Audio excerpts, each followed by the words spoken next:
I had somebody leave me a comment on my last video that said Subservience made Megan look like Hannah Montana. So I was intrigued. I went on Netflix and I watched this movie. And I gotta say, this definitely went places that I didn't expect.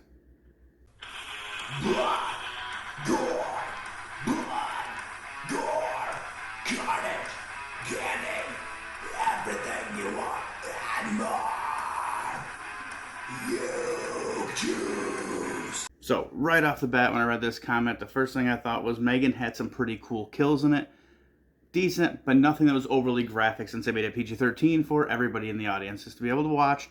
And my first thought was this movie is going to have some insane kills, some insane graphics, and it was just going to go balls to the wall, which is what I wanted to see kind of out of Megan. And that's not actually what makes this movie a little bit different. So overall, the storyline with this movie is the fact that you have a man who has 2 children and his wife is waiting for a heart transplant, and he needs somebody to help him around the house and help take care of the kids. So he's going to hire this AI person, and these people, they look like real everyday people. Obviously, this one is played by Megan Fox, and everybody has them. It's a normal thing. They're all around the whole city, the world, more or less. Like, they're working in coffee shops, they work as doctors, they get construction workers. They can literally do everything, and it's obviously a lot cheaper because they don't need a break. They just got to charge. So, knowing that, and that this person kind of imprints on the family, kind of like how the Child's Play movie did the imprinting on the family, and so did Megan, it kind of follows the same exact storyline as those movies in that sense.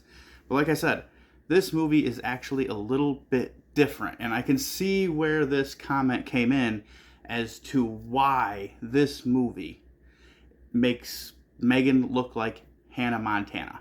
Because Megan is very kid-friendly. The kills are not extremely graphic and they don't show a lot.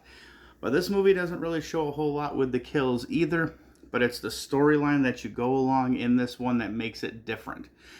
So like I said, it does follow the same beats of AI, imprints, and then obviously things start to happen. In this one, she is wired to stay to her host. And her host is the father in this video because he's the one who bought her. And he makes it so he has all her capabilities. And she's doing everything fine. And then one time he's sitting down to watch his favorite movie of all time, which is Casablanca. And she can obviously repeat exactly what the internet's told her about this movie. And he tells her, you can't repeat what you see. You need to actually watch this movie, feel from it, and understand. So he wants to purge her stuff. And in doing so, he ends up letting her to have the ability to purge a whole lot of other factors that kind of keep her AI in check. So, it's a fun movie in a sense. I would say check it out. The parts that make this one so much more different than what I would have expected is I would not have expected this to turn into kind of like robot porn. And that's where it hits the Hannah Montana level of things for Megan, because Megan did not go to this extent. I mean, we have Megan Fox in here saying things that are kind of like off-kilter, perverted. At one point, she does give this man a hand job in his garage. Seems like he pushes her off, but then they're showing scenes of him kissing on her and everything else. And then there is a whole scene where she decides that she's going to help relieve him of his stress because he's got this job and he's the one in charge while they're firing every human that's there so they can bring in robots, so he has stress from that. He's got this baby to take care of. He's got this daughter to take care of. His wife's in the hospital just waiting for a heart transplant, so he's overly stressed.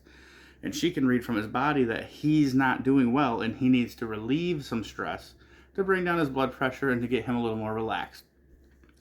And they go through a whole scene where she blindfolds him and she hops on and they have sex. And the whole time that she's doing this, she's actually using the voice of his wife so that he doesn't feel like he's cheating. So it does go the extra mile in that sense, but then she does eventually get the heart transplant, and then when she comes home, things seem a little bit off because this AI, and the changes that she's done, is she now wants to be with this man. She loves this man. That's what she learned from watching Casablanca. And it becomes kind of a battle where she's gonna mess things up a little bit, lets the wife know what's going on, and this is where I'll say, like, it does kind of hit another level of where it kind of goes a lot further and becomes a little more extreme.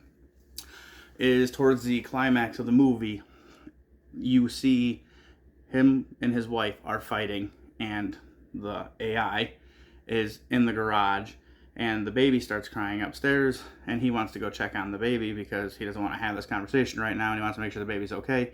And his wife says, no, he can cry, he is fine.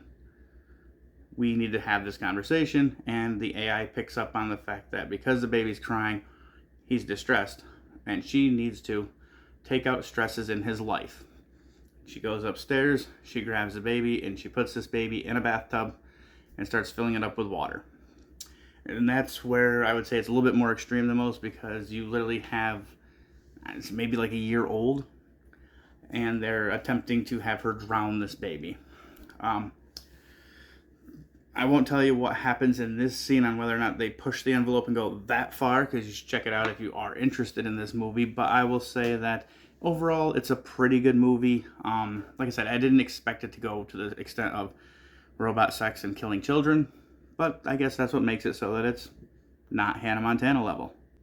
If you found this video enjoyable, don't forget to give me a subscribe and a like, and leave a comment down below if you've seen this movie, if you thought that it was this outrageously awesome movie. I was actually a little let down because I really wanted the kills to be awesome, and they just weren't on par.